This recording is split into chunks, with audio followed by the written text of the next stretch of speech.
36 जिल्हे, 36 बातम्या. News G9 Maharashtra. उत्तर तुमच्या प्रश्नांची.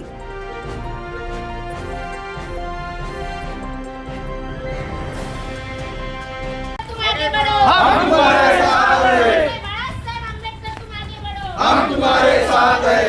वंचित बहुजन आघाडीचा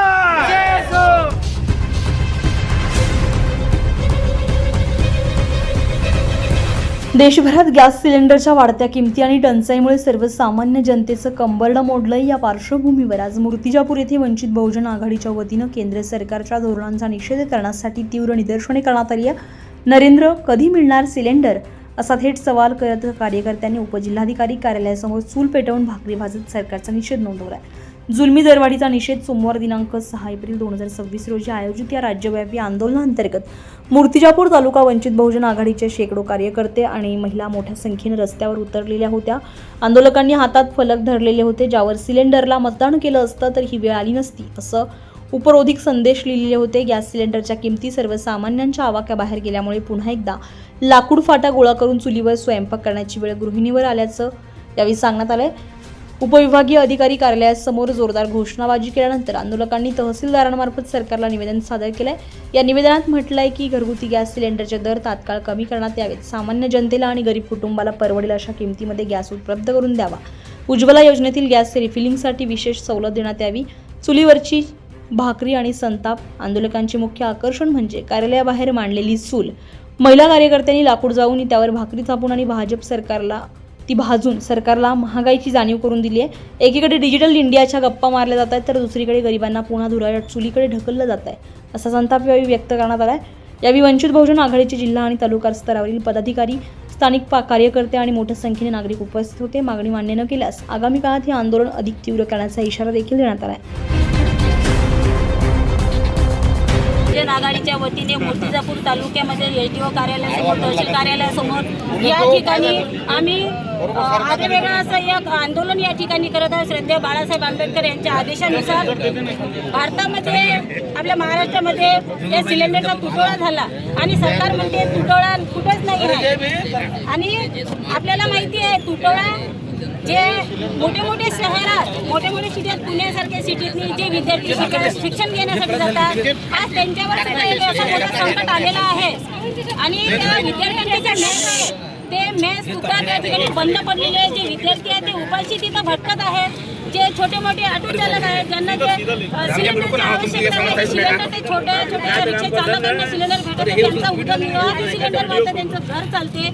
तसंच आपण पाहिलं की जे छोटे मोठे व्यावसायिक आहेत, त्यांचे दुकाने, रेस्टॉरंट आहेत, त्यांचे हॉटेल आहेत, त्यांचे हॉटेलसुद्धा या ठिकाणी बंद पडले आहे. कारण की त्यामुळे सिलेंडर त्यांना मिळत नाही म्हणून त्यांचे हॉटेलसुद्धा बंद झाले. असं या ठिकाणी भीषण टंचाई आली आहे सिलेंडरची. आम्ही तेच टंचाई या सरकारला जागृत करण्यासाठी की हे जे छोटे मोठे व्यावसायिक आहेत, घरगुती महिला आहेत, यांना या ज्या प्रकारे अनोख्या पद्धतीने वंचित बहुजन आघाडीच्या वतीने इंधनाच्या तुटवड्याबाबत आपण निषेध व्यक्त करत आहात. काय केलं या मोदी सरकारनं, जे संकट आणलेलं आहे देशावर. लाईन हे 4थी लाईन आहे 2014 पासून, हे 4थी लाईन आहे. नोटबंदीची लाईन, व्हॅक्सिनची लाईन, सिलेंडरची लाईन, अनेक लोकांची बळी घेतली आहे सरकारनं. या सरकारवर केस दाखल करायला पाहिजे आपण. आज सर्व एजंट, तहसीलदार, कलेक्टर म्हणतात सर्व सिलेंडर उपलब्ध आहेत, पण आज 45 दिवस सिलेंडर बुक होत नाही आणि मोजक्याच लोकांना सिलेंडर भेटते. बीजेपीच्या कार्यकर्त्याला जागोजागी घरपोच सिलेंडर भेटते, बाकीच्या लोकांना सिलेंडरची गरज नाही का? या सरकारची हे नौटंकी आहे. हे नौटंकी यानं दूर करावं आणि ह्या सामान्य जनताच्या या मिटिंग झालेल्या आहे, हे अत्यंत चुकीचं आहे. आज चहाचे रेट वाढले, हॉटेलचे रेट वाढले, प्रवासी त्रस्त झालेले आहेत. 5 रुपयात 10 रुपयात झाला. याचं सर्व कारण हे मोदी सरकार आहे. नरेंद्र आणि देवेंद्रचं दिलेलं कारण आहे. माझं सरकारला बाळासाहेब आंबेडकरांनी हे सिलेंडर, नरेंद्र बोगस सिलेंडर, हे नौटंकी यांना बंद करावं. पेट्रोलवाल्याने आता मंदा एवढं पेट्रोल नाटक केलं का सर्वसामान्य माणसाला पेट्रोल भेटलं नाही. आजच्या बीजेपीच्या कार्यकर्त्याला पेट्रोल घरपोच भेटते. म्हणून माझा कलेक्टर आहे ना, नौटंकी करते तो कलेक्टर. आता मला सिलेंडर दाखवा, 3-3 हजार रुपये सिलेंडर भेटते. मी आताही 3,000 रुपयानं तुम्हाला सिलेंडर 100 सिलेंडर आणून देतो. पण सर्वसामान्य माणसाले सिलेंडर नाही भेटून राहिलं. आता लग्न कार्य सर्व मोठे मोठे लॉनमध्ये होऊन राहिले. कुठं तुटवडा आहे सिलेंडरचा? मला दाखवा ना सिलेंडरचा तुटवडा. कुठं चूल भेटली? पण सर्व भूर्दंड ह्या सामान्य माणसावर गरीबावर येऊ राहिला.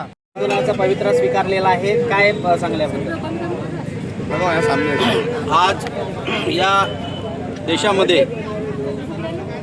एवढं राजकारण चालत आहे कारण हे मनुवादी जे सरकार आहे, या सरकारने जसं एफटीम फाईलमध्ये नाव आलं त्या माध्यमातनं या देशाला गहाण राखण्यासाठी मोदी करतो का काय, आणि आज एवढा मोठा सिलेंडरचा तुटवडा हे पाळत आहे. याचं अगोदर जर नियोजन केलं गेलं तर कुणाचा इथं बळी जाऊ शकला नसता. कारण आज अकोला जिल्ह्यामधील अन्वित मिर्झापूर आहे. अन्वित मिर्झापूर येथील माजी सरपंच शंकररावजी शिरसाट यांचा फक्त या सिलेंडरपायी एक न्यूज GNN महाराष्ट्रासाठी नितीन टाले, अकोला.